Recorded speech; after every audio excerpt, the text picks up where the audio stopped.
Ladies and gentlemen, as this guy would say right here, you guys know that I say what's up, everybody, for every interview, but I'm changing it up today. Ladies and gentlemen, those who are watching this, you know this guy right here from Claim to Fame. You know him from the University of Georgia. He's a Bulldog, and it is very great to have him on here. Logan Crosby, welcome. How are you? I'm doing well. How about you? Good. I'm good. Thank you for having me on. So, how does it feel having somebody else use your phrase? I think that's the point, of having phrases and slogans and, for people to use them. So I love it. I see people all the time.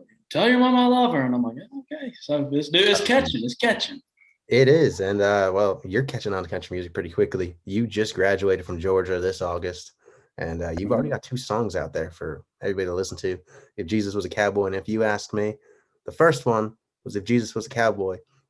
Talk through the process of putting that first song out there and how nervous you were or excited for everybody to hear the song and what they think of it. Yeah. So, I wrote it on Christmas break last year. I'd come home from Athens and I was in Milledgeville, and I'd watched an episode of 1883 with my dad. And I was like, Tim McGraw's running around, in a cowboy hat, beating people up. And, I just kind of watched it and I was like, I have a cool title, Jesus Was a Cowboy in my head. And then it's just like, I went to my room to write the title down, and I'm like, wrote a verse, and then wrote a chorus and the other verse. And it took like less than 30 minutes to write that song, which is crazy because some songs are like that. And then sat on it. And then when I went on Claim to Fame, the first episode, obviously there was a talent show and I was going to do an original song, and that's the one that I picked. And so we put it out, right there around the time that episode came out. It kind of from there's kind of has a life of its own, to an extent. And so, but it was fun, getting in the studio, getting to record it. It's obviously a piano ballad, it was cool, but I had a lot of fun writing it, the whole process, like getting that first song out, and then people to listen to it. And I think a lot of people have, really come to like it.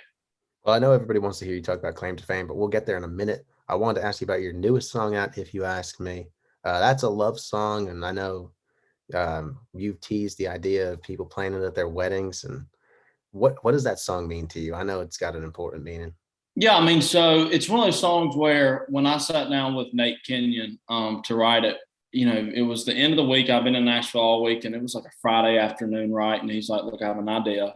I don't know if you're going to like it, but I'd like to do a wedding song, because he had just got married, and call it If You Ask Me. But instead of writing a traditional guy meets a girl, gets married, let's fill that gap of, okay, a guy is dating this girl, wants to marry her. He has to go ask, for the bride, the father's hand in marriage, or, the permission and whatnot, which is a huge thing. So we're like, let's write that. Let's do it. And so we did. And it was another one of those songs that was written really quick. And, it was a fun write. It's one of those songs that getting in the studio, we knew that it had to be something where, when it comes to the music, it had to be, instead of, these guitars that made it sound more like a love song, it was a man-to-man song. So it had to have a little bit more grit in it. And so it was fun figuring that out and then pushing that out. And it's funny, I'm actually playing at a wedding this weekend, and they asked me to play that song for a really good friend.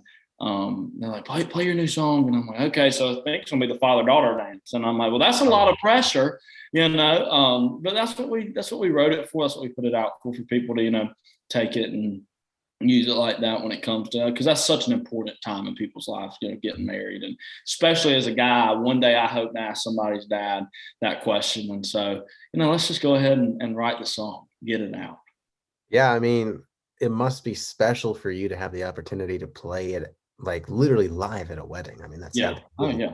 And I've had people that, like friends that have heard it, and they're like, we're getting married in 6 months, you're playing it. And I'm like, perfect. That's great for me. That's fine. That was the point of the song getting written. And so, I think that a lot of people have come to enjoy it. And I've had, grown men who have daughters that have texted me like, hey, you made me cry. And I'm like, good. That's the exact point of putting this song out. So I love it.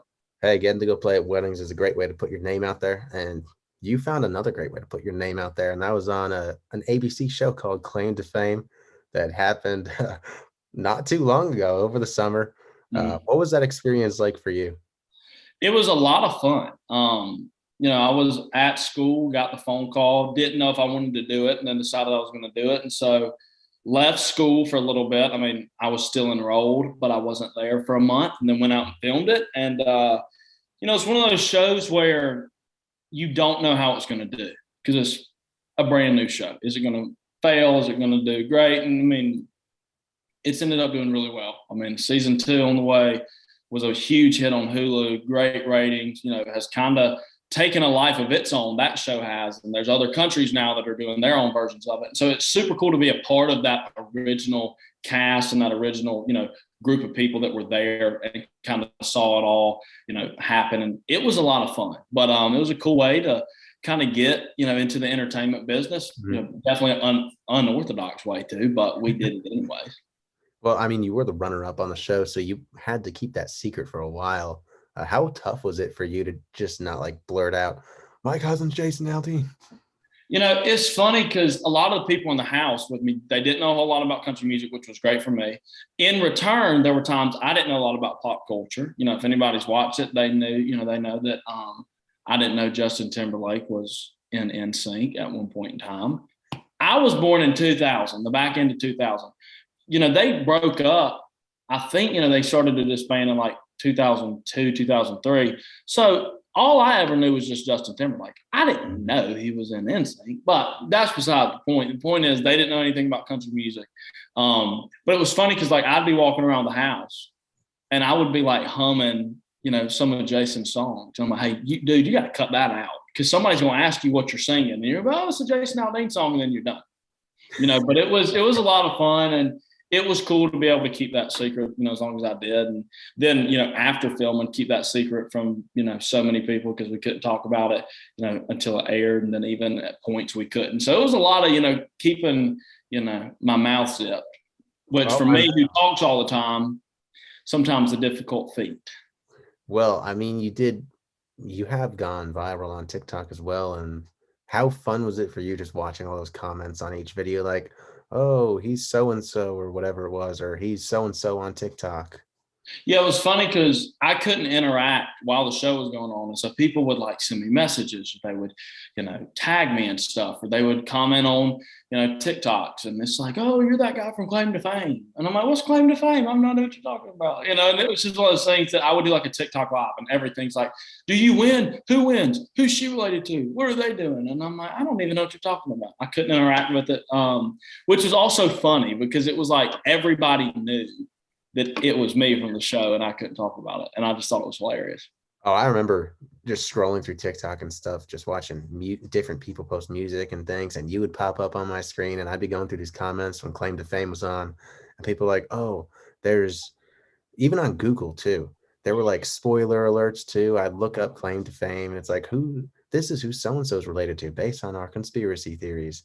And people were like finding podcasts you were on and stuff and posting. Yeah, I know. They were pulling podcasts, and there was like one comment that Jason had commented on a post from like 2 years before, and they're like, "This is proof," and I'm like, "Well, it is, but you didn't have to spoil it for everybody, But that's welcome to the internet. People will dive through everything to get what they want and find the answer they need. And well, as I mentioned, you have gone viral on TikTok, and you are known for the phrase that I opened up this interview with, "ladies and gentlemen," and multiple other things, which you can describe in a second. But how has TikTok helped just accelerate your career and given you a wider array of people that can find your music? Oh, yeah. I mean, TikTok's the only reason that I'm in the entertainment business. And I know that sounds like crazy, but I mean, I was dead set on finishing college, getting my degree, and then going and working, in the career that I had picked to work in. And I didn't necessarily want to do it, but the dream of being on TV and putting out music and playing shows, this was never, so I posted a TikTok that went viral. It wasn't a singing TikTok. It was just me doing something stupid in my college apartment. And but somebody had went back and looked through my TikTok and was like, "Hey, can you cover Lady May?" So I did, got a good many views, and then, "Can you cover this?" And then it turned into that. And then it just, kind of overnight, just every day I would cover a new song. It would get shared. Some of them would go viral, some of them wouldn't, and then I looked up in August of 2021, and I'm like, man, let's start playing shows because I wanted to. Like, I like to play shows and like be in front of people, and so we started doing that. I mean, and it just all kind of has grown bigger than honestly, I ever thought it would. If you'd have told me a year ago, like, hey, you're going to be on a hit TV show, you're going to have 2 songs out, you're going to have moved to Nashville, I would have, slapped you silly. I'm glad that it happened, but all of that happened from TikTok and social media, and I mean, especially in our day and age, that's such a big thing. And so, I mean, social media can be a bad thing, but a lot of times it can be good. And in this situation, it was great. Hey, I mean, I've had a lot of great experiences with social media, and that's actually where we met. We met on social media, on Instagram. We did.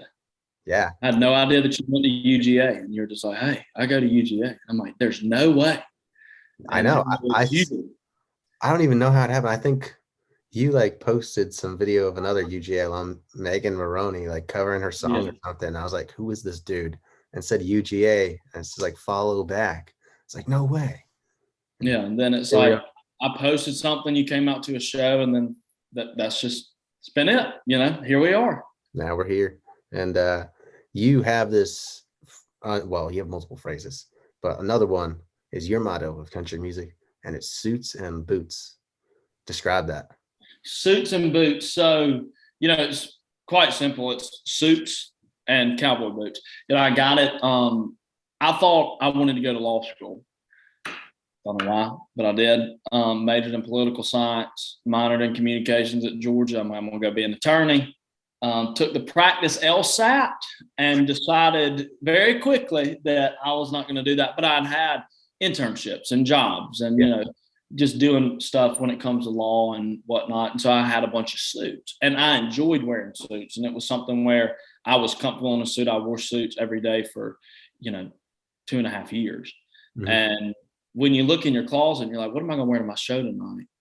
And you have 2 pair of blue jeans, a couple of t-shirts, and 12 suits. You're like, well, hell, let's just throw it on. First time I ever played in front of people, when it comes to country music, outside of playing in church or whatnot, I played Georgia Theater, and I was wearing a suit and a pair of cowboy boots, and people loved it. And it was just like kind of from there, it kind of stuck. It's different. I like it. And so we just kind of run with it. But I mean, there's people that call me Mr. Suits and Boots, the man in suits and boots, and that's all good. That's what I want to be known as. And so I love it. But it's definitely something that, not everybody would want to do, because I promise you, being in a suit in the summertime is not fun. You really have to, get, okay, what kind of cloth am I going to wear? Because if you go out there in a wool suit in the summertime, that may be ball game for you. So you got to pick what you're going to wear. But no, that's kind of where it came from. I mean, love cowboy boots, love suits, throw them together, call it suits and boots. And I think a lot of people have liked it. And, you got any songs surrounding the concept of suits and boots? Oh yeah, definitely. And most people, they'll comment or tell me, okay, you've got to put out, a song or an album or an EP called Suits and Boots. And that is 100% my plan. We already have some songs about suits and boots. And so we'll see where it goes. But, that's one of those things coming up that's super exciting. Well, expecting that today's Saturday when I put this interview out, I know you like to do a little thing called Storytime Saturday. Do you have a Storytime Saturday type story for everybody to hear about your experience in country music so far? Oh, God. I'm sure there's plenty. You put me on the spot. I have plenty. Oh, dude. I mean, I'll do a claim to fame. Okay. Because I love telling the story. So when we got done shooting Claim to Fame, obviously LC was related to Keke Palmer. Keke lived out in LA. So we get done filming, everything's wrapped, and we're like, let's go, because we've been stuck in the house for 2.5 weeks at this point, for however many weeks we're filming. And she's like, let's go eat. And I'm like, okay, Keke Palmer taking us to eat. We're like in the Hollywood Hills. Well, she goes, let's go to Chili's. And I love Chili's, so I wasn't mad. And so, but I went to Chili's with Keke Palmer. And I drank a lot of beer that night at the Chili's in Encino, California. That's a good story just because, hey, it's funny and it's true. Never would I have thought that I would have been in Encino Valley at Chili's on the Strip with Keke Palmer drinking, draft Michelob Ultra. Dude, that's amazing. But there we are. But no, the story time Saturday, I love telling them. I love coming up with them. You know, I had somebody tell me one day that like comment. He was like, "Man, these aren't true," and I'm like, "Look, they are. You know, but I'm sorry. Some people just don't look, you know, at life through a funny lens. I always do. I've always done that. Yeah. You know, keeps everything fresh. So for me, anytime something happens, even if it's something bad, if you put a funny spin on it and you look at it that way, it's really not that bad. But I love doing my story times. People love them. So that's one of my favorite things to do for sure on TikTok. Well, I have a question that could branch off of this. How about, I know you've played a bunch of shows in Athens while you were a student at Georgia, and I'm sure you got plenty more coming throughout the next, well, few decades, hopefully. But what do you have a favorite performance or favorite show that you played at UGA?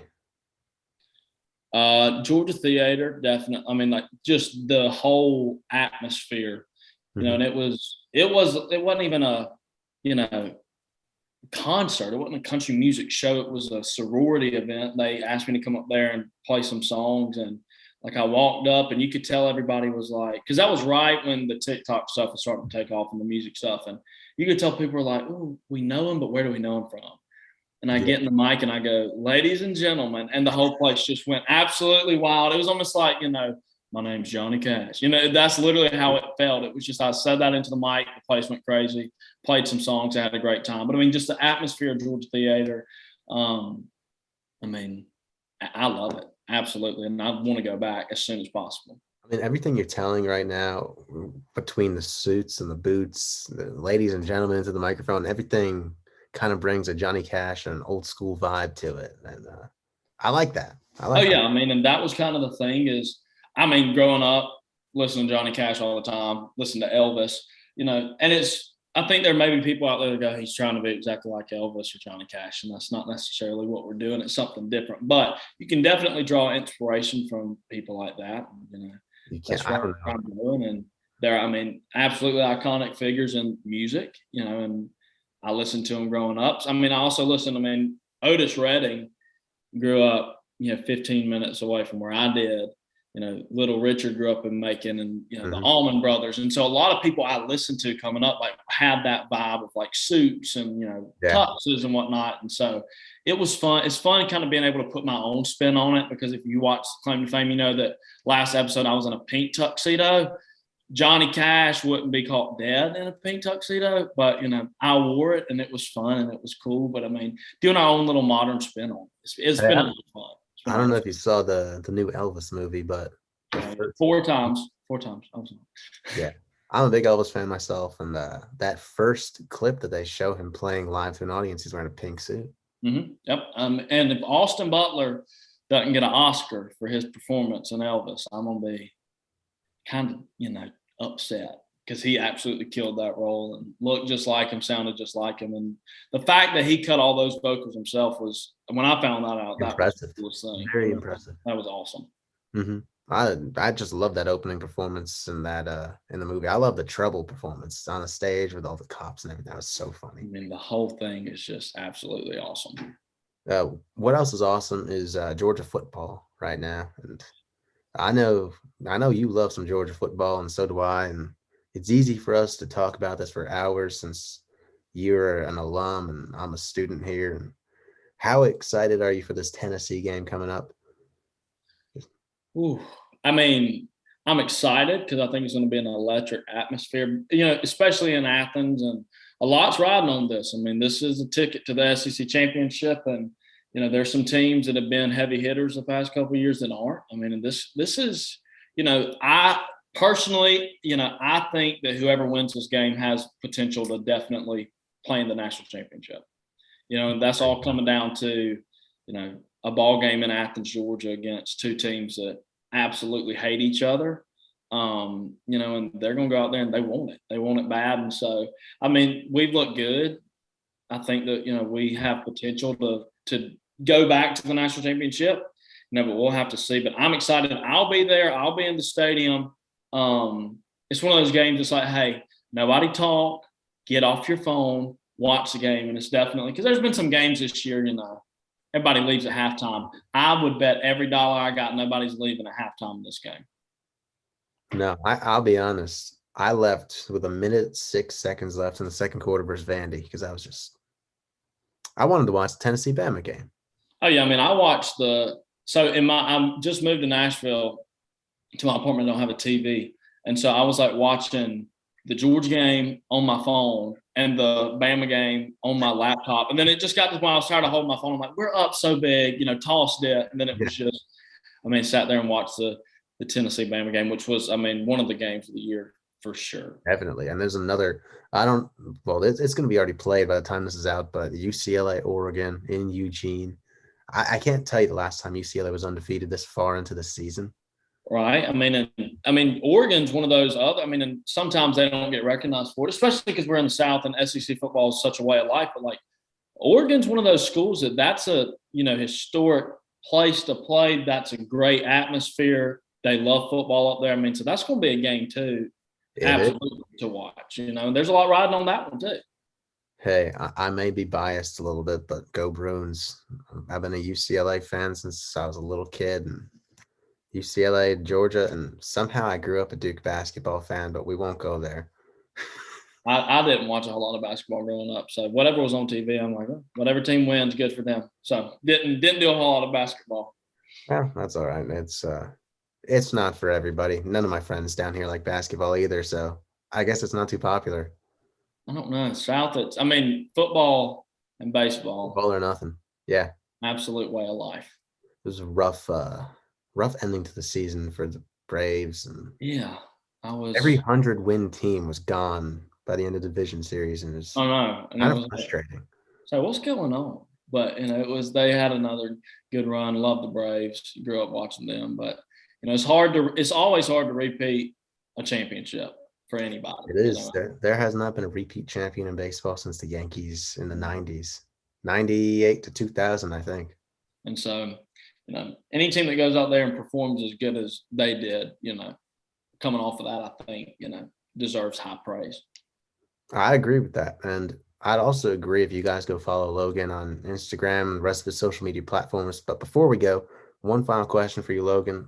2023 is coming up pretty soon, which is cool and scary to think about at the same time because it feels like the year's flown by. What are you most excited for about the new year? Definitely, making more music, getting more music out, and hopefully now that, we're done with school, we're done with, other obligations I had, getting out and playing more shows, going out and getting to see folks and getting to meet fans and them coming to shows and putting on good shows, but more music and just that's kind of where I'm at, and writing better songs and writing good songs and just kind of getting everything out there. And so that's kind of the plan in 2023. 2022 has been absolutely crazy, from graduating college to hit TV show to singles and everything in between. And this, I'm ready for 2023. Well, hopefully we can start 2023 off with a back-to-back national championship.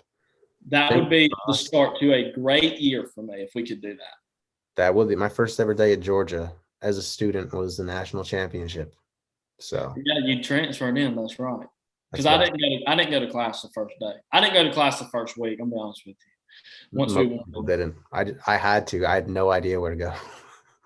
What to do. There were some people that didn't know where to go after we won because that's true. Other things, but we know what you're talking about. But again, if you guys don't already follow Logan on Instagram, TikTok, the rest of his social media platforms, go give him a follow there. Go stream his 2 singles, If Jesus Was a Cowboy, and If You Ask Me. And if you ask me, Logan's going places, guys. So get on TikTok, watch him. There's some of the funniest videos I've seen on there. So I'm glad I can make you laugh. Honestly, not many people our age make me laugh. And I'll be honest with you, man, I do laugh watching the videos, especially Storytime Saturday. Storytime. I got a good one this Saturday, so looking forward to it. Well, Logan, it was great having you on here. I appreciate you having me on. We'll see you guys next time, or should I say, ladies and gentlemen, we'll see you guys next time.